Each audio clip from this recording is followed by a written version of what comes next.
직업방송과 연합뉴스TV가 함께 만드는 취업 전문 뉴스 투데이 고용플러스입니다. 조선소 폐쇄 여파로 군산 지역 고용률이 큰 폭으로 떨어졌고 설상가상 GM까지 공장 문을 닫기로 하면서 군산 지역 고용 상황은 최악으로 치닫고 있습니다. 정부가 특단의 대책을 강구하고 나섰지만 말 그대로 긴급 처방일 뿐입니다. 정주희 기자입니다. 지난해 하반기 군산의 고용률은 52.6%, 전국 77개 시 중 뒤에서 두 번째였습니다. 1년 전과 비교해도 2.5%포인트나 감소했습니다. 조선소 폐쇄 여파로 5천여 명의 근로자가 한꺼번에 실직한 탓이었습니다. 현대중공업에서 조선 부분에서 그 사업 철수가 있었던 걸로 알고 있고요. 그 영향으로 또 실업이라든지 이런 쪽이 많이 증가하면서 엎친 데 덮친 격으로 GM이 군산 공장 폐쇄를 결정하면서 군산의 고용 위기감은 최고조에 달했습니다. 군산 공장 근로자 2,000명에 더해 직간접 영향권에 있는 협력사 근로자들까지 12,000명이 실직 위기에 놓인 겁니다. 전체적으로 어려운 상황에서 그나마 조금이라도 거기서 빠진다면 협력사 견디기 어렵습니다. GM이 왜 떠나려고 그러는지를 잘 분석해야죠. 베리앵글 GM 해외사업부문 사장은 군산 공장과 협력사 근로자의 해고 영향을 최소화하겠다고 약속했습니다. 하지만 GM이 정부 지원을 받지 못하고 인천과 창원에서까지 완전히 철수한다면 결국 고용 문제 해결의 책임은 온전히 한국 정부가 떠안을 수밖에 없습니다. 정부가 군산을 고용 위기 지역으로 지정하기 위한 절차를 밟는 등 긴급 처방에 들어갔지만 최악으로 치닫고 있는 사태를 봉합하기엔 역부족으로 보입니다. 연합뉴스TV 정주희입니다. GM의 공장 폐쇄 움직임과 관련해 정부가 군산을 고용위기 지역으로 지정하는 방안을 추진하기로 했습니다. 실업 이후 상황을 평가해 지정하는 현행 기준을 바꿔서라도 선제적으로 대응하겠다는 건데 신중한 접근이 필요하다는 지적도 나오고 있습니다. 박수주 기자입니다. 정부가 한국 GM의 공장 폐쇄가 예정된 군산을 고용위기 지역으로 지정하기 위한 긴급 절차를 밟기로 했습니다. 정부는 이를 위해 지정 기준을 바꿀 계획입니다. 실업률이나 구직급여 신청자 수 변화 등 고용위기 이후의 상황을 따져 결정하는 현행 기준으로는 공장 폐쇄가 오는 5월로 예정된 군산을 위기지역으로 지정할 수 없기 때문입니다. 이 때문에 고용위기지역 지정이 사후 약방문 대책이라는 지적이 제기되기도 했습니다. 기준을 충족하기도 전에 지정되는 것은 군산이 처음. 정부는 12,000여 명의 실직이 우려되는 심각한 상황인 만큼 기준을 고쳐서라도 선제적으로 대응하겠다는 입장입니다. 전문가들 사이에서는 지속적인 모니터링을 통한 고용 위기 상황 사전 감지 시스템을 토대로 기준이 마련돼야 한다는 지적이 나옵니다. 대기업 공장 하나가 좌지우지하는 국내 지역 경제 구조를 감안할 때 정부가 매번 고용 위기 지역을 지정할 수는 없기 때문입니다. 너무 이걸 완화해서 가지고 가버리면 지자체 입장에서는 혹은 정치적인 논리에 따라서 이런 것들이 결정될 가능성이 크기 때문에 당초 고용위기 지역의 전 단계로 고용관리지역을 지정하는 방안도 있었지만 특별 고용업종 등 다른 제도와 별반 차이가 없다는 이유로 지난해 8월 없앤 바 있습니다. 연합뉴스TV 박수주입니다. 정부와 산업은행이 한국GM에 대한 28억 달러 상당의 신규 투자에는 조건부로 참여하되 27억 달러 상당의 출자 전환 참여 요청은 거부하기로 방침을 정했습니다. 정부 관계자는 GM이 한국GM에 빌려준 27억 달러 상당의 대출금을 출자 전환하겠다는 의지를 밝힌 데 대해 정부와 사내는 높게 평가하고 있다면서 다만 산업은행이 17% 보유 지분만큼 증자에 참여하라는 요청은 받아들이기 어렵다고 말했습니다. 이어 출자 전환은 지금까지의 부실을 처리하는 문제인데 사는이 한국GM의 경영 부실을 책임질 이유가 없다면서 본사에 차입해 쓰던 돈을 회수하면서 모자란 돈을 사는에 메우라는 식의 요청을 받아들일 수가 없다고 설명했습니다. 앞으로 임신한 공무원은 임신 기간 내내 하루 2시간씩 단축 근무를 할 수 있게 됩니다. 지금까지는 임신 12주 이내나 36주를 넘었을 때 2시간 단축 근무가 가능했습니다. 인사혁신처는 이 같은 내용을 담은 국가공무원 복무규정 개정안을 입법 예고했습니다. 육아 시간도 대폭 확대해 만 5세 이하 자녀를 둔 공무원이면 최대 2년까지 하루 2시간씩 단축 근무를 할 수 있게 됩니다. 인권 침해 논란이 일었던 육해공군 사관학교 생도관 이성교재 보고 의무가 폐지됩니다. 국방부는 군 적폐청산위원회 권고를 수용해 군내에 관행적으로 시행 중인 불합리한 제도를 폐지하거나 인권 친화적으로 개선한다고 밝혔습니다. 이에 따라 국방부는 군인의 외출, 외박구역 제한 제도와 각 군 사관학교 생도관의 이성교재 보고 의무를 원칙적으로 폐지한다고 설명했습니다. 이와 함께 기무사는 보안 방첩 분야 활동에 전념하고 군인들의 일과 이후 사생활에 대한 정보 수집을 금지할 것이라고 덧붙였습니다. 최근 최저임금 인상 여파로 외식업체들의 가격 인상 행렬이 이어지는 가운데 패스트푸드 업체들도 이에 동참했습니다. 작년 말부터 롯데리아와 KFC 등이 햄버거 가격을 줄줄이 인상한 건데요. 이에 따라 최저임금으로 1시간을 일해도 햄버거 세트 하나조차 먹기 어려운 시대가 됐습니다. 정선미 기자입니다. 햄버거 치킨 프랜차이즈 맘스터치가 가격 인상을 결정했습니다. 맘스터치는 홈페이지를 통해 22일부터 햄버거 18종 가격을 200원씩 인상한다고 밝혔습니다. 햄버거 가격 줄 인상은 작년 말부터 시작됐습니다. 작년 11월 롯데리아가 제품 가격을 평균 5.8% 올렸고 뒤이어 KFC도 5.9% 인상했습니다. 몰스버거도 가격을 최대 400원 올렸고 맥도날드도 최대 300원 인상했습니다. 이에 따라 햄버거도 서민들의 한 끼로 부담스러운 음식이 됐습니다. 최저임금은 7,530원인데 햄버거 세트 가격은 10,000원에 육박하기 때문입니다. 업체들은 가격 인상 이유로 인건비와 임대료 인상 등을 내세우지만 소비자들은 그럼에도 인상폭이 과하다는 입장입니다. 물가 가격 인상률이 지금 1.9%입니다. 그거에 비해서 보면 지난해 11월 말에 롯데리아가 제일 먼저 인상할 때도 5.8%, 그다음에 이어서 줄줄이 인상을 할 때 약 5.9% 뭐 이런 식으로 롯데리아가 선도하고 가격을 선도하면서 인상하는 그런 동조 현상이. 소비자 단체는 패스트푸드 본사가 최저임금 인상으로 인한 가맹점주 부담을 덜어주는 대신 소비자에게 떠넘기고 있다고 지적했습니다. 연합뉴스TV 정선미입니다. 최근에 뇌물공여 혐의로 법정 구속된 신동빈 롯데그룹 회장이 일본 롯데홀딩스 대표이사직에서 물러났습니다. 롯데홀딩스는 한일 롯데 지배구조의 정점에 있는 기업인 만큼 한국 롯데 경영권도 흔들릴 수 있다는 우려가 나오고 있습니다. 김동욱 기자입니다.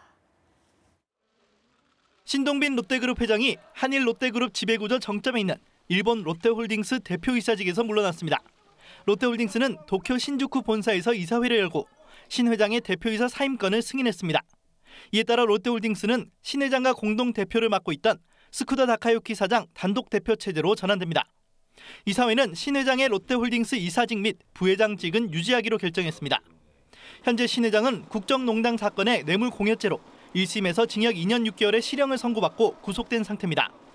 롯데홀딩스는 이번 사태가 일본법상 이사회 자격에 곧바로 영향을 미치는 것은 아니라고 밝혔습니다. 다만 이번 사태를 무겁게 받아들여 대표권을 반납하겠다는 신 회장의 의지를 수용하기로 했다고 설명했습니다. 이번 결정으로 한일 롯데를 지배하는 신 회장의 원리더 체제가 흔들리게 됐습니다. 롯데홀딩스는 한국 롯데의 지주회사격인 호텔 롯데 지분 99%를 보유한 최대 주주입니다. 이에 따라 50년간 이어진 한일 양국 롯데의 협력 관계는 약화될 가능성이 커졌습니다. 또 한국 롯데가 진행할 신사업 등 여러 의사결정에서 일본 경영진에 휘둘릴 수 있다는 우려도 나옵니다.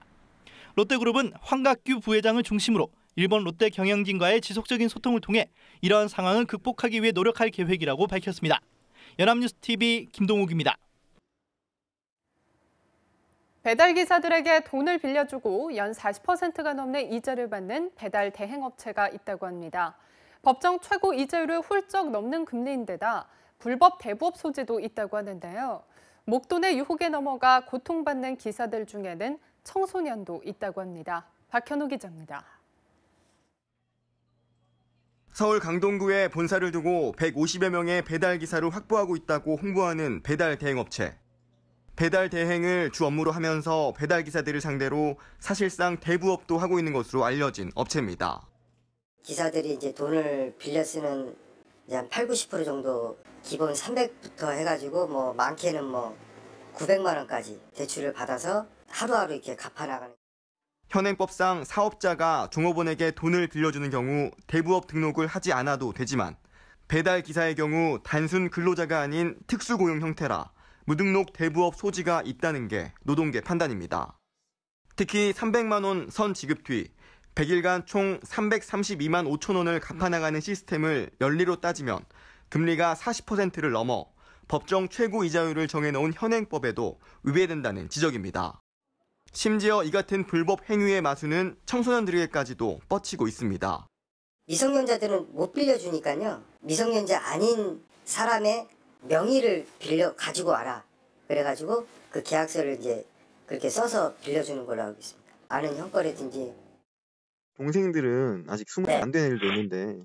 아니 뭐 나중에 문제만 안 되면 어쨌든. 업체 측은 대부업 등록을 했기 때문에 문제될 것 없으며 이를 증명하겠다고 밝혔지만 이후 수차례 통화 시도에도 연락이 닿지 않았습니다. 경찰은 무등록 대부업과 법정 이자율 초과 등이 구체적으로 확인되면 수사를 검토하겠다고 밝혔습니다.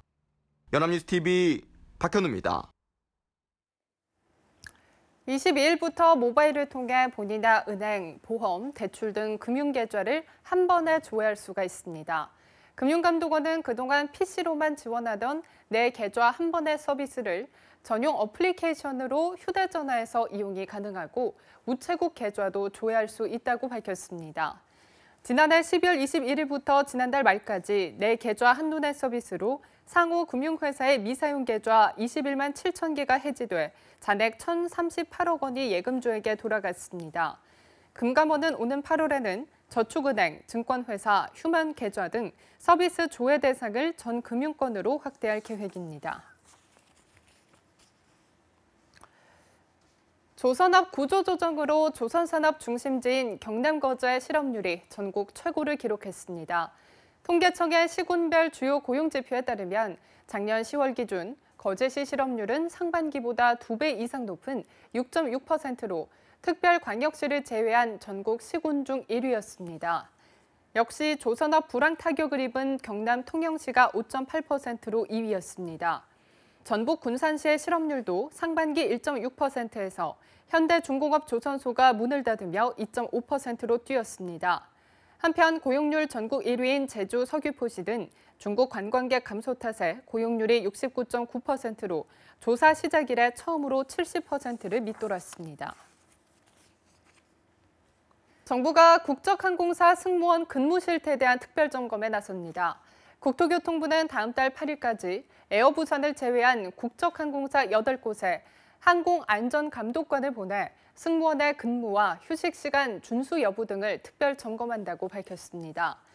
에어부산은 이달 초 청와대 게시판에 승무원 4명이 최근 2달 사이에 과로로 쓰러졌다는 글이 올라오자 국토부의 현장 점검을 받았습니다. 국토부는 점검에서 법규 위반이 드러나면 강력하게 처벌할 방침입니다.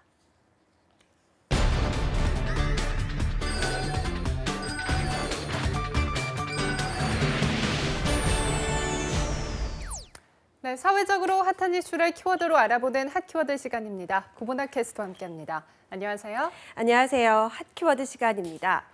어느새 목요일이 돌아왔습니다. 연휴가 끝나고 돌아온 첫 목요일이기 때문에 이 스트레스와 업무 피로도가 최고치에 이른 분들이 많으실 텐데요. 최근에는 피로와 스트레스를 해소하기 위해서 케렌시아를 찾으려는 직장인이 늘고 있다고 합니다. 오늘 핫키워드에서는 오피스가에 불고 있는 케렌시아 열풍에 대해서 알아봤습니다. 네, 케렌시아 열풍이라고 하니까 다소 생소한데요. 이 케렌시아란 어떤 걸 의미하는 건가요? 네, 이 케렌시아는 스페인어로 피난처, 또 안식처, 귀소 본능을 뜻하는 말입니다. 원래는 투우 경기에서 사용되는 전문 용어인데요. 이 투우장에 맨 처음 소가 들어오면 투우장을 둘러보면서 자신이 쉴 곳을 미리 정해둔다고 합니다. 그리고 이 투우사와의 싸움에서 지치거나 죽음이 예상되는 순간이 오면 그곳으로 이동을 해서 숨을 고르고 마지막 일전을 준비하는데요. 이 투우소가 자신이 쉴 곳으로 정한 장소를 케렌시아라고 하는 겁니다. 이런 케렌시아가 일상에 와서는 나 홀로 즐기는 휴식 공간이라는 의미로 해석이 된다고 합니다. 네, 그렇군요. 유독 스트레스가 많고 바쁜 일상을 살아가는 현대인들에게는 꼭 필요한 공간이겠어요. 네, 그렇습니다. 한 설문조사에 의하면 직장인 4명 중 1명은 만성피로에 시달리고 있는 것으로 나타났는데요. 가장 큰 원인은 스트레스인 것으로 나타났습니다. 이렇게 스트레스에 시달리다 보면 몸과 마음이 지쳤을 때 자신만의 휴식 공간이 필요한데 이때 필요한 것이 바로 자신만의 휴식처, 즉 케렌시아라는 겁니다. 이 케렌시아에서 홀로 마음을 가다듬고 새로운 에너지를 충전한다는 건데요. 이렇게 자신만의 케렌시아를 찾는 직장인들이 많아지면서 최근에는 2018년 대한민국 소비 트렌드 중 하나로 선정이 되기도 했다고 합니다. 네, 그렇군요. 그렇다면 직장인들은 주로 어떤 곳을 케렌시아로 찾고 있었나요? 네, 이 케렌시아라고 해서 거창하거나 특별한 공간이 필요한 것은 아닌데요. 이 마음의 안정을 찾고 피로를 풀 수 있다면 그곳이 곧 자신만의 케렌시아라고 할 수가 있습니다. 하지만 바쁜 일상에서 케렌시아를 찾는 건 쉽지가 않은데요. 그래서 이 직장인들이 찾는 곳 중 하나가 수면 카페라고 합니다.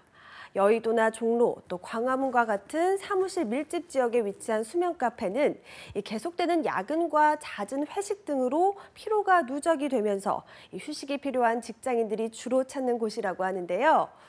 치열한 직장에서 잠시나마 벗어나서 조용하고 어두운 수면 카페에서 휴식을 취하면서 숨 고르기를 할 수가 있기 때문입니다.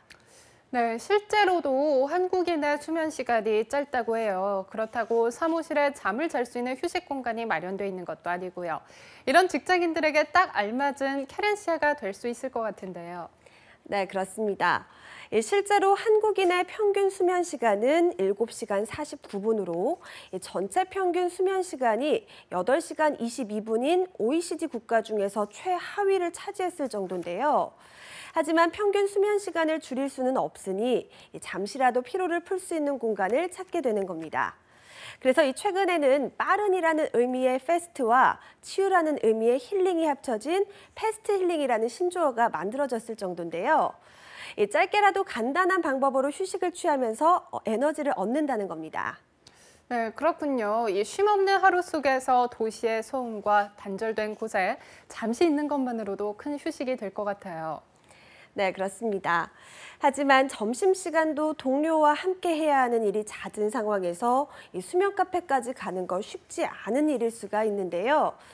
만약 그렇다면 이 사무실 책상에 자기만의 케렌시아를 꾸밀 수도 있습니다. 피규어나 식물, 또 작은 어항, 문구류 등으로 자신의 자리를 꾸민 뒤에 위안을 갖는 건데요. 이렇게 사무실 책상을 꾸미는 이른바 데스크 테리어를 통해서 자신만의 힐링을 갖는 경우도 있다고 합니다. 네, 보통 하루에 6시간 이상씩 사무실에서 업무를 보는 직장인들이 많아졌잖아요. 자신이 좋아하는 물건이나 식물을 책상 위에 두면 스트레스를 받을 때 꽤 힘이 될 수 있을 것 같은데요. 네, 맞습니다. 뿐만 아니라 업무를 마치고 집으로 가기 전 잠시 재충전을 위해서 들른 카페 역시 케렌시아가 될 수가 있는데요. 최근에는 이렇게 가벼운 차나 술을 마시면서 홀로 휴식을 취하고 싶은 직장인들을 위한 카페들이 많아졌다고 합니다. 책을 읽으면서 맥주를 마실 수 있는 책맥 카페, 또 요가와 음주를 함께 병행할 수 있는 요맥 카페, 또 개인 공간 안에서 만화를 마음껏 볼 수 있는 만화 카페, 또 안마를 할 수 있는 힐링 카페 등 종류도 다양합니다. 이 카페들의 특징은 누군가를 만나기 위해서 카페를 가는 것이 아니라 휴식이나 생각의 전환을 하기 위해서 간다는 건데요. 그래서 일반 카페들보다 조용하고 홀로 방문하는 손님이 많다고 합니다. 네, 그렇군요. 이 청소와 설거지 같은 잡다한 집안일 때문에 집이 또 다른 업무의 연장선상이라는 생각이 들 때가 있잖아요. 이렇게 집도 직장도 아닌 카페 같은 공간에서 자신이 좋아하는 일을 할 수 있다면 그것만으로도 자기만의 케렌시아가 만들어진 거겠어요. 네, 그렇습니다. 이렇게 케렌시아는 꼭 거창한 것을 하거나 장기간 여행을 가는 것이 아니라 내가 편안한 장소에서 잠시 숨 고르기만 할 수 있어도 되는데요. 따뜻한 물에 목욕을 하거나 베란다에 식물을 키우는 식의 자신에게 위안을 주는 공간이라면 그곳이 바로 케렌시아가 되는 겁니다. 누구에게나 모든 고민을 떠나서 리셋을 줄 수 있는 장소가 바로 안식처이기 때문입니다. 네, 그렇군요. 여러분에게는 케렌시아가 어떤 곳인가요? 지친 일상에서 나에게 큰 에너지와 휴식을 줄 수 있는 케렌시아. 앞으로도 투데이 고용 플러스가 여러분의 캐렌시아가 되기 위해서 노력하겠습니다. 지금까지 핫키워드 고보나 캐스터와 함께했습니다. 고맙습니다. 고맙습니다. 투데이 고용 플러스 오늘 준비한 소식은 여기까지입니다. 함께해 주신 여러분 고맙습니다.